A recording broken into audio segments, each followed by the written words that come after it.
Update tayo sa presyo ng TMX Supremo 150, isa sa mga business type motorcycle ni Honda. Kung ayaw mo sa TMX 125, ay baka pwede ka na dito sa TMX 150.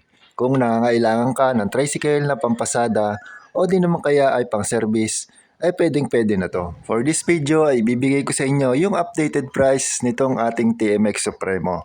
At silipin na rin natin yung ibang mahalagang specs ng motor na ito.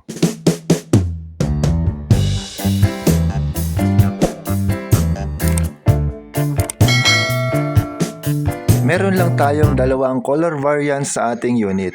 Meron tayong black at meron tayong red. Ang bibigyan natin ng quick review ngayon ay version 3 na nga pala ito.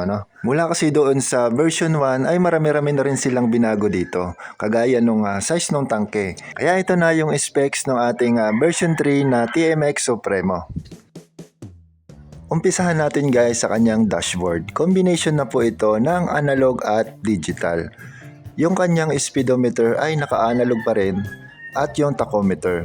Pero kung yung kanyang gear indicator ay naka-digital na po. Sad to say guys dahil tinanggal na po yung kanyang shutter lock. Mas maganda sana kung merong shutter lock yan, yung tumatakip baga doon sa may susian niya.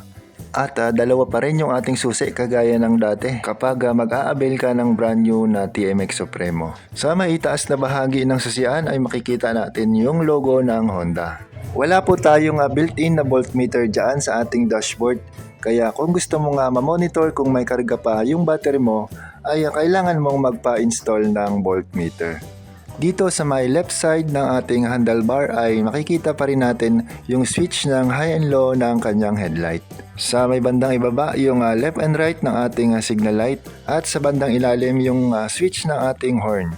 Meron din po tayong built-in na switch ng ating passing light dito. So no need mo nang magpa-install ng passing light dahil meron na tayo dito. Yung iba kasing mga riders na gusto ay merong ganitong features. Yung bigla nagbiblink yung iyong headlight kapag ikaw o-overtake. Okay guys, dito nga pala sa may left side ng kanyang dashboard, meron ditong knob na pinipihit na pang-reset ng kanyang speedometer. Okay, mapunta naman tayo dito sa right side ng kanyang handlebar. Ito pong Honda TMX ay automatic headlight on, meaning wala po siyang on and off ng kanyang headlight. At syempre dito pa rin nakalagay yung kanyang push button starter. Pagdating naman sa rubber na ginamit sa kanyang silinyador, medyo malambot naman. Pagdating naman dito sa kanyang tank cap, medyo malaki-laki yung nilagay na takip dito sa gasolinahan. At ang kagandahan pa dito, meron din takip doon sa mismong susian. Maganda ito dahil para hindi pasukin ng tubig yung ating tangke kapag bumabiyahe tayo ng umuulan. Okay, goods tayo dyan. Silipin naman natin yung kanyang headlight. Halogen bulb yung ikinabit dito sa ating headlight. At pagdating naman sa kanyang signal light, naka-bulb type po ito. Very visible naman yan kahit yan ay naka-bulb type. Mapa-araw man o gabi, malakas yung buga ng ilaw ng ating signal light dito. At isa pa guys, maganda yung pagkakakulay ng takip dito sa ating signal light. Kahit na ito ay plastic, matingkad na matingkad yung pagkakakulay orange niya. Pagdating naman guys dito sa front suspension ay kinabitan na siya ng rubber boots. Version 1 and 2 po kasi walang ganyan. Dito lang yan sa version 3. Ang kanyang front fender ay kulay black na rin. Sa version 1 and 2 po kasi ay kulay silver. At made of metal pa rin naman. Drum brake pa rin po yung braking system natin sa unahan. Naka-spoke na rim set at mayroong size na 18. Glossy black po yung paint job ng ating brake hub. Tube type yung ating stock na gulong at meron siyang size na 80 by 90 by 18. It's up to you na lang kung gusto mo siyang papormahin at gusto mong palitan ng size 17. Okay, punta na tayo sa kanyang engine.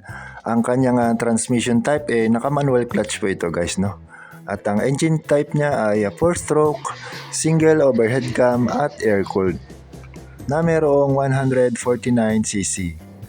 Ang kanyang fuel tank capacity ay umaabot ng 10.3 liters at ang average fuel consumption na ay umaabot ng 44.6 km per liter. Ang engine oil capacity ay 1.2 liters. Gear shift pattern 5-speed, transmission type manual. Ang kanyang starting system ay electric and kick At ang kanyang fuel system ay decarburador. Pagdating naman po sa carburetor, ang inilagay dito ay diaphragm type, hindi po siya piston type guys. So hindi po siya kapareho ng nakakabit doon sa ating TMX 125. Meron din po tayong pre-tricycle kit at may pares tayo dito ng shock absorber na kulay silver. Para pagkakabitan mo na siya ng sidecar ay hindi ka na maghahagilap kung saan ka pa bibili ng isang pares ng shock absorber. At meron din tayong free na tools dito sa ating unit. At meron din tayong free na chain set na nakalagay dyan sa box. Meron na tayong dyan engine sprocket, kadena na pang heavy duty, at sprocket na para sa gulong dito sa likurang gulong. Pero guys, ang mas maganda dyan bago natin kabitan ng sidecar ay i-break in muna natin, no? Para hindi naman forsado yung ating makina. Chrome finish yung kanyang gear pedal at kulay black yung kanyang side stand. Meron tayong color black na dual shock absorber dito sa likuran. Siyempre hindi pa rin nawawala yung ating chain guard para mas mapatagal pa yung buhay ng ating kadena. Maganda ito para hindi matalsikan ng putik at tubig yung ating kadena kapag tayo ay bumabiyahe. Naka-spoke rims din po yung ating gulong sa likod na merong size 18 at ang kanyang stock na gulong ay MVP Star Japan Technology pero made in the Philippines. At ito naman yung size ng ating stock na gulong. Meron siyang 90 by 90 by 18. Semi-box type yung kanyang tail light at napakaganda ng kulay. Maging itong kanyang signal light sa likuran ay napakatingkad din ng pagkaka-orange. At sa bandang ibaba ng ating fender ay meron tayong reflector. Matte black yung kulay ng ating muffler at meron din siyang muffler guard na kulay matte black din at made of metal din siya para iwas paso sa ating mga angkas. Pagdating naman sa footrest ng ating angkas is coated with rubber para less vibration.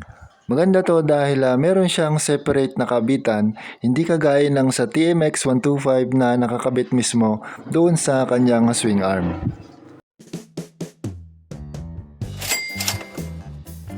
Ang updated price ng ating TMX Supremo 150 ay meron tayong cash promo na 80,400. At kung kukunin mo naman siyang installment ay magda-down ka lamang ng 5,000 pesos. Kung 12 months or 1 year mo siyang kukunin ay magmamonthly ka ng 8,724 pesos. Kung 2 years naman or 24 months ay magmamonthly ka ng 5,327 pesos. Kung 3 years naman or 36 months at magmamonthly ka ng 4,195 pesos. Siyempre po meron tayong rebate kapag mas maaga kang magbayad sa iyong due na 300 pesos. At meron tayong freebies na free helmet, free na rin po yung 3 years registration sa LTO.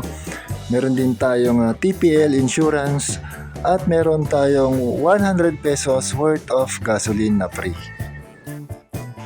At kung nagustuhan mo yung ating content ngayon ay huwag mong kalimutang pinutin yung subscribe button at i-on mo na rin yung notification bell para lagi kang updated sa mga bago ko pang i-upload na videos dito sa aking channel.